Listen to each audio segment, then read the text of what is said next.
So my name is Patricia and I'm the founder of Upside Down Thinking, which is a creative transformation consultancy which helps individuals and organizations and businesses to promote change.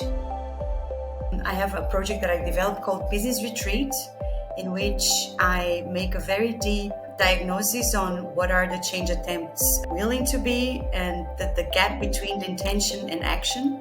We do an immersion of a couple of days, very deep, to investigate together and co-create business opportunities that are not seen naturally when you are on a busyness mode. You need to decelerate to see things from a different perspective, new lens, so that you have the appetite, courage, and also discipline to foster change.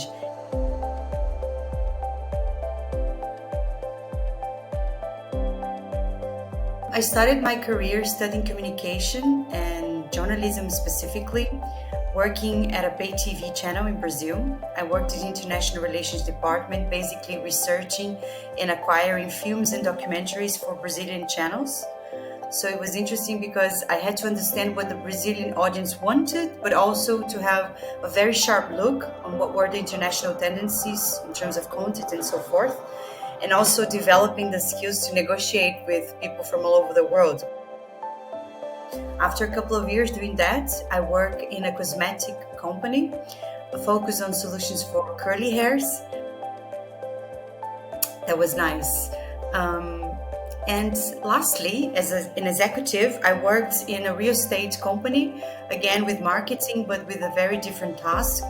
And after 10 years doing that, I came to the conclusion that most of businesses in change attempts, they disregard what I find the most relevant aspect of change and transformation, which are invisible aspects.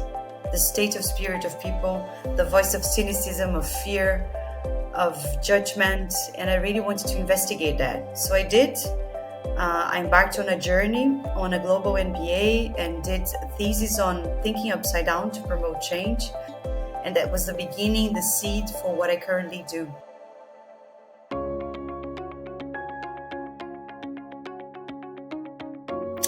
I went to Leeds Uni in 2003. I went to study communications there.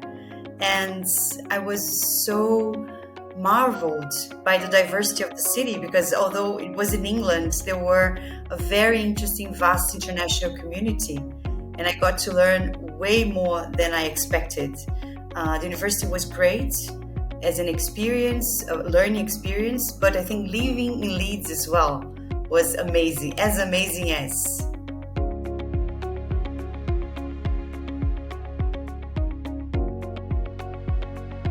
I think to communicate better, there's a sort of a humor tempered with formality in the British culture, in the communication that I like very much, that influenced me.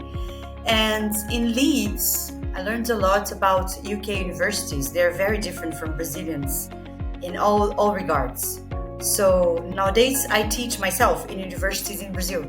So it was very interesting to drink from different waters so that I can bring to my country what influenced me while I was a student there.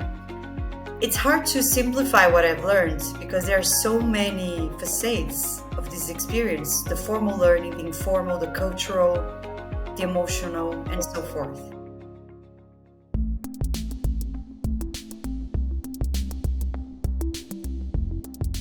Since I have founded my consultancy, my business, I took the decision 10 years ago not to promote it, not to sell it, but to organically and consistently grow the revenue, the portfolio of clients, and so forth. And it worked out. It was slower than if I invested in digital marketing, but it was a strategic long-term decision. We live in a very noisy world. If you are not very vocal online, you don't exist, or you barely exist. People feel pushed towards this arena, and I'm not really interested in that. So it's a big challenge to get to be known for what I do consistently without communicating it vastly and consistently online. And the pandemic hit really hard and changed it forever, the way how we do things, how we communicate, how we connect. And I was challenged to rethink my strategy, my positioning.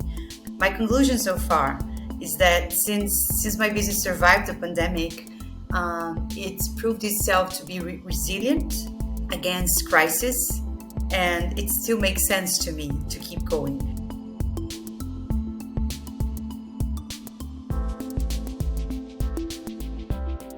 I think the first mistake as a marketing executive, as a manager of people, as a leader, was trying to be a control freak. It wasn't good for my health, my physical health, my mental health, and I'm sure that wasn't good for my teams.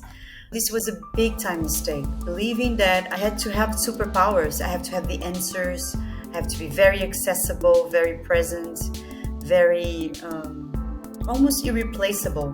This is a nice fantasy to nurture, but that's not true and that's not sustainable. I got very unbalanced towards the management of my personal life and professional life. I became very identified with my professional persona. And I've learned that in order to be a healthy leader, I had to become more invisible, to step back and to give room for others to grow and also to make mistakes.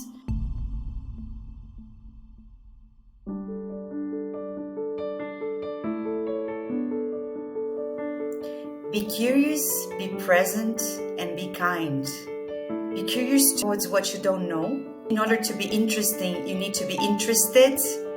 So curiosity, I think, is the source for learning and developing yourself and others. By being present, I mean, be whole in your connections.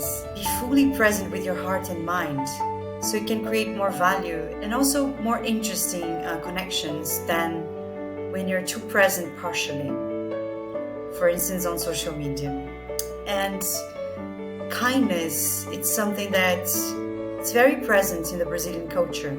Having an open heart and being receptive to others. I think this is the very basis and the foundation of the culture from what I come from, despite the current polarization that we are collectively facing. And also the last thing I would say, I've learned in Germany that it's good to follow your heart, but it's also worth it to take your head with you. So that will be my final takeaway in life and business.